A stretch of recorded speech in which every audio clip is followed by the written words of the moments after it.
Pulling এজেন্টদের সাক্ষাৎকার শুনুন।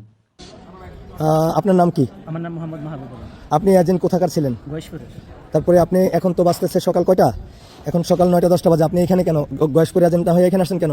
আমি ওইখানে এজেন্ট যাওয়ার পরে আমার গেট থেকে মাইরা আমার মোবাইল রেখে দিছে। আমার কাছে 6,000 টাকা ছিল, টাকাটা রেখে দিছে আর মারছে। মাইরা ওইখান থেকে আমার বাইর করে দিছে। আপনার মোবাইল কি এখনো আসার সময় দিছে না এখন রেখে দিছে? ওইখানে রেখে দিছে। মোবাইল রেখে দিছে। আপনার সাথে তো আমাদের আরো কয়েকজন এজেন্ট ছিল, সেই এজেন্টটা কোথায়? হ্যাঁ, বাইর করে দিছে। এদেরকেও বাইর করে দিছে। আমরা যে এজেন্টের জন্য ফর্ম পূরণ করে দিয়েছিলাম সেই ফর্মগুলো কোথায়? এগুলো কাইরা নিয়ে গেছে। এগুলা কাইরা নিয়ে গেছে। কে কে নিয়ে গেছে? এর নাম কি এদের? ওখানে ছিল আশরাফ প্যানেল চেয়ারম্যান ছিল। হ্যাঁ। আর হ্যার সাথে অনেক লোক ছিল, আমি নাম জানি না সঠিক। আরো একটা পুলিং এজেন্টের সাক্ষাৎকার শুনুন। দাবি আমরা এটা মেনে নেব না।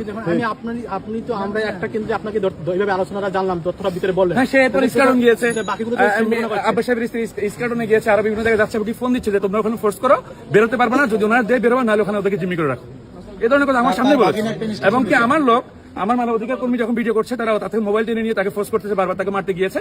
তারা আমি বললাম যে আমার দায়িত্ব ছিল, তারা আমার কর্মীকে তারা মারতে গিয়েছে। ওখানে যারা মানবাধিকার কর্মী ছিল তাদের সাথে কাজ করছে। পরবর্তীতে ওখানে যে বিদেশি যারা ছিল মানবাধিকার কর্মী, তারা বেড়ে চলে আসছে যে এই ধরনের কাজ তো আমরা নিতে পারি না। দেন ওনারা বলে ঠিক আছে আবার করেন, এর কারণে তারা এই ভোটটা করতে পারতো। এমন ঘটনা ঘটেছে যেগুলো অনেক সময় আমাদের মিডিয়ার সামনে আসে না। তো এই ধরনের নির্বাচনই যদি দেবেন, পুলিং এজেন্ট ঢুকতে দিবেন না, পুলিং এজেন্টদেরকে বাইর করে দেবেন, হুমকি ধামকি দেবেন, নিজেদের ভোট নিজেরা দিয়ে নেবেন, তাহলে এত কষ্ট করে এই নির্বাচন করার কি দরকার ছিল?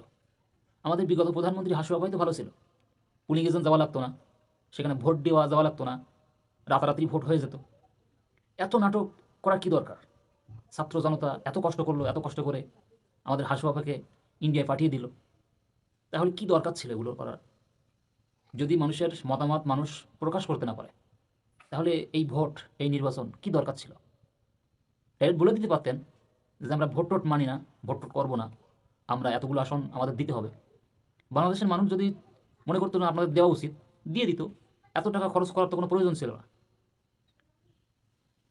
কমেন্টে আপনার মূল্যবান মতামত আশা করি। আর ভিডিও ভালো লেগে থাকে একটা লাইক করবেন।